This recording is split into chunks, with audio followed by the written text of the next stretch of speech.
آج کی سٹوری ایک ایسے پاکستانی خاندان کی ہے جو کہ برطانیہ میں جاتے ہیں. ان کے 3 بچے بھی ہوتے ہیں, میاں بھی ہوتے ہیں. وہاں جا کے اسائلم اپلائی کرتے ہیں کہ ہمیں پاکستان میں خطرہ ہے, ہمیں وہاں پر تحفظ حاصل نہیں ہے. وہاں کی گورنمنٹ سے یہ امداد مانگتے ہیں. ان کو بھاری رقم ہر سال امداد ملتی ہے, فری گھر ملتا ہے, تمام اخراجات گورنمنٹ کرتی ہے. لیکن یہ لوگ جھوٹ بولتے ہیں. ان کے پاس بہت سارے پیسے ہوتے ہیں, تو یہ جناب اپنے سیونگ چھپا کے رکھتے ہیں اور گورنمنٹ سے بھی پیسے لیتے ہیں. اس کے بعد جب گورنمنٹ کو پتا چلتا ہے کہ انہوں نے تو سیکریٹلی 2 نئی کار لے لی ہیں, ایک وکٹورین سٹائل گھر لے لیا ہے, تو تحقیقات شروع کر دی گئی. اس کے بعد پھر کیا ہوا یہ ہم آپ کو بتاتے ہیں آج کی اس چھوٹی سی ویڈیو میں. یہ نا واقعہ ہے 2012 کا, جب پاکستان کے ایک شہری, اس وقت جن کی عمر تھی 41 سال اور ان کا نام تھا سید زیدی, ان کی اہلیہ رضوانہ کومل جس کی 2012 میں ایج تھی 40 سال. ان کے 3 بچے تھے. یہ یو کے پہنچتے ہیں اور وہاں جا کے یہ کلیم کرتے ہیں کہ ہم پاکستان سے آئے ہیں, ہمیں پاکستان میں بہت خطرہ ہے, جان کا خطرہ ہے, ہمیں یہاں پر اسائلم اپلائی کرنا ہے, سیاسی پناہ کی درخواست دے دی. ہوم آفس نے ان کے کیس کا جو ہی آغاز کیا اس کے ساتھ انہوں نے کہہ دیا کہ ہمارے پاس تو کوئی پیسہ نہیں ہے, ہم تو اجڑ کے آئے ہیں, اس کے ساتھ ساتھ ہمیں رہنے کے لیے گھر بھی چاہیے, شیلٹر ہاؤس چاہیے, کھانا چاہیے. تو انہوں نے فوری طور پر اس فیملی کی جو معصومیت سی اس کو مد نظر رکھتے ہوئے اپنے لا کے مطابق, ریفیوجی ایکٹ کے مطابق ان کو فری گھر بھی دے دیا, ان کی مالی امداد بھی کی, اور ان کو ساری فیملی کو سال کے 40,000 پاؤنڈ بطور امداد دی جاتی تھی. یہ اس فیملی کے لیے بہت زیادہ پیسے تھے اور انہوں نے 4 سال تک مسلسل یہ اماؤنٹ لی اور تقریباً 1.5 لاکھ پاؤنڈ جو ہے نا وہ گورنمنٹ سے لے لیا, جھوٹ بول کے کہ ہمارے پاس کچھ بھی نہیں ہے. لیکن ان کے یو کے مختلف 7 بینک اکاؤنٹ تھے جن میں ان کی اپنی ذاتی 2.5 لاکھ پاؤنڈ سیونگ موجود تھی. جب یہ پاکستان سے آئے سے پیسے لے کے گئے تھے کیونکہ یہ کھاتی پیتی فیملی تھی. تو انہوں نے جب یو کے جا کے اسائلم اپلائی کیا اس وقت ان کے پاس تقریباً 2.5 لاکھ پاؤنڈ موجود تھے, جس کو انہوں نے یو کے کو نہیں بتایا اور کہا کہ ہمارے پاس کچھ نہیں ہے. اس لیے پھر ان کو وہ 2.5 لاکھ انہوں نے چھپا لیے اور گورنمنٹ سے گھر بھی لے لیا, شیلٹر ہاؤس لے لیا اور 40,000 پاؤنڈ سالانہ لینا شروع کر دیے.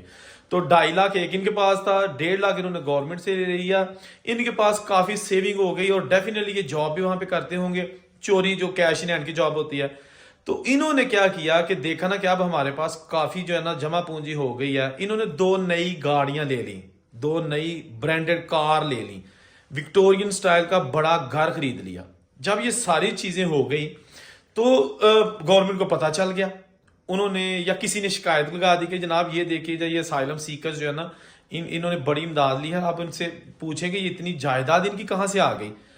تو گورنمنٹ نے فوری طور پر جو ہے نا تحقیقات کا آغاز کر دیا, انویسٹیگیشن سٹارٹ ہو گئی, ٹیکس والے آ گئے, دوسرے لوگ آ گئے. انہوں نے جب اس کی ساری منی ٹریل نکالی تو پتا چل گیا کہ ان کے پاس تو آلریڈی پیسے بہت ہیں اور انہوں نے فراڈ کیا ہے, جھوٹ بولا ہے کہ جی ہمارے پاس کچھ نہیں ہے. تو گورنمنٹ جو اس کا میاں تھا اس کو 10 سال کی سزا سنا دی اور کہا کہ اس کی بیگم کو بھی سزا سنائی گئی ہے, لیکن یہ میاں جب آئے گا جیل سے سزا کاٹ کے کچھ آدھی سزا کاٹ کے آئے گا تو اس کے بعد اس کی بیگم کو جیل بھیجا جائے گا تاکہ ایک نہ ایک بندہ بچوں کے پاس ان کی دیکھ بھال کرنے کے لیے موجود ہو. یعنی بچوں کو جیل نہیں بھیجا گیا کیونکہ ان کا تو قصور ہی کوئی نہیں تھا, ان کے نام پر یہ ماں باپ جو ہے نا پیسے کھا رہے تھے, جائیدادیں بنا رہے تھے. جو وہاں کے ٹیکس پیئر لوگ ہیں جو ٹیکس دیتے ہیں یو کے میں, یہ ان کا پیسہ کھا رہے تھے فراڈ کر کے. جب یہ خبر میڈیا میں آئی تو پاکستانی کمیونٹی جو کہ یو کے میں رہتی ہے سر شرم سے جھک گئے, اور جو ان کی اپنی فیملی تھی ان کا پتہ نہیں کیا ہوا ہوگا, لیکن یہ ایک ایسا دبا تھا کہ اس وقت بتایا جاتا ہے, بہت سارے دوست کہتے ہیں کہ جب یہ واقعہ سوشل میڈیا یا میڈیا پر آیا تو لوگوں نے جناب جہاں بھی پاکستانی ملتا تو طنزیہ نظروں سے دیکھتے, اور بعض تو مذاق میں یہ بھی کہتے تھے وہ آگے جڑے جھوٹ بول کے امدادہ کھاندے نے پاکستانی.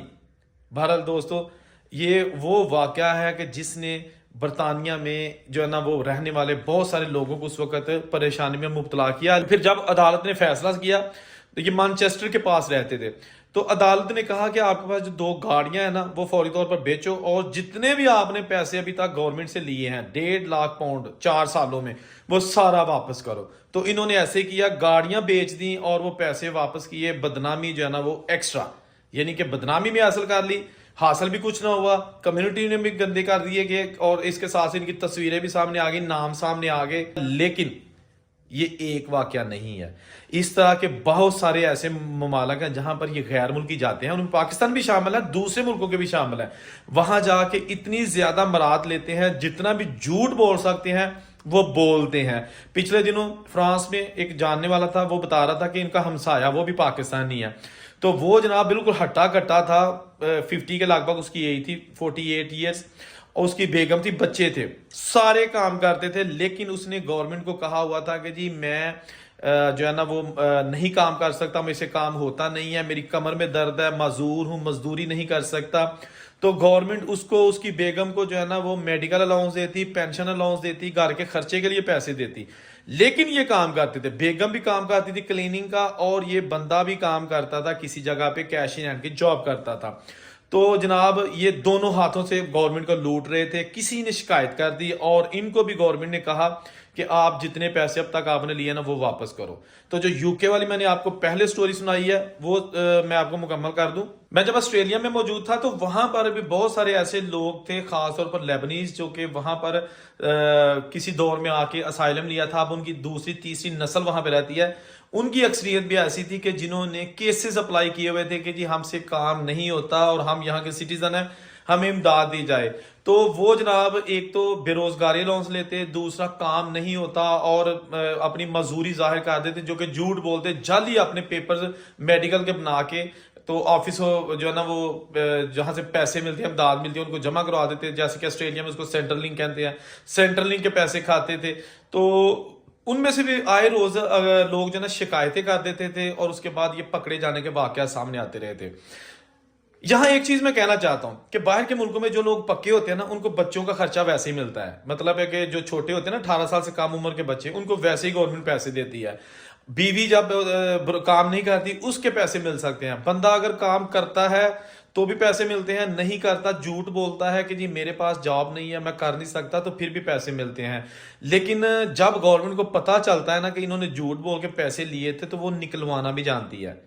جو پیسے دینا جانتے ہیں نا وہ پیسے لینا اس سے بہتر جانتے ہیں. لیکن وہ صرف ڈور ڈھیلی چھوڑتے ہیں کہ اچھا بھائی چل ہاں کب تک تو یہ کرے گا. یہ بہت سارا ابھی جو ہے نا وہ اتنا گند آ چکا ہے کہ اب جب ہوم آفس والے یا دوسرے لوگ جو پیسے دینے والے لوگ ہیں, ٹیکس والے, وہ کسی کی امداد کرتے ہیں نا اپنے سٹیزن کی, تو پھر کچھ دیر بعد, کچھ مہینوں کے بعد اس کی جو ہے نا وہ نگرانی شروع کر دی جاتی ہے. خفیہ لوگ جو ہے نا اس کے آس پاس جو ہے نا وہ گھومتے رہتے ہیں کہ ان کی جو روٹین کیا ہے, یہ کہیں کام کرتے ہیں کہ نہیں کرتے, کیا یہ جھوٹ بول کے ہم سے پیسے لے رہے ہیں, ان کا ذریعہ معاش کوئی اور ہے کہ نہیں ہے. یہ ساری چیزیں آپ دیکھنا شروع کر دی ہیں مختلف ملکوں کی حکومتوں نے, تاکہ انہیں پتا ہے کہ یہ لوگ جعل سازی سے ہم سے پیسے لیتے ہیں, یہ لوگ کوئی بیمار وغیرہ نہیں ہوتے, اس کے باوجود یہ پیسے لیتے ہیں, جھوٹ بولتے ہیں اور ہمیں دھوکہ دینے کی کوشش کرتے ہیں. لیکن دوستو چوری چوری ہوتی ہے. آپ کتنی دیر فراڈ کر سکتے ہیں, کتنی دیر آپ جھوٹ بول سکتے ہیں, کتنی دیر تک آپ کسی کو بے وقوف بنا سکتے ہیں. جب آپ باہر کے ملکوں میں جاتے ہیں تو وہاں حق حلال کی محنت اگر کی جائے نا, جیسا کہ ہم ساری زندگی مزدوری کرتے رہے ہیں, تو بہترین گزارا ہوتا ہے. سیونگ بھی ہو جاتی ہے, آپ اپنے پوری رشتہ داروں کا پیٹ بھی پال سکتے ہیں, سیونگ بھی کر سکتے ہیں, اپنے بزنس بنا سکتے ہیں. بہت سارے ایسے لوگ ہیں پوری دنیا میں میرے جاننے والے جنہوں نے زیرو سے سٹارٹ کیا تھا اور آج الحمدللہ ان کے بہت سارے بزنس ہیں, کاروبار ہیں اور وہ خوشحال زندگی گزار رہے ہیں. تو اس لیے شارٹ کٹ ڈھونڈنے کی بجائے محنت کیا کریں. اگر باہر جانے کا موقع ملتا ہے تو محنت کیا کریں. اللہ تعالیٰ محنت میں برکت بھی ڈالتا ہے اور آپ بدنامی سے ہی بچ جاتے ہیں. تو یہ چھوٹی سی ایک ویڈیو تھی, سوچا آپ کے ساتھ شیئر کر دوں. جہاں رہیں خوش رہیں. اورنگزیب بے کو اجازت دیجیے. اللہ حافظ.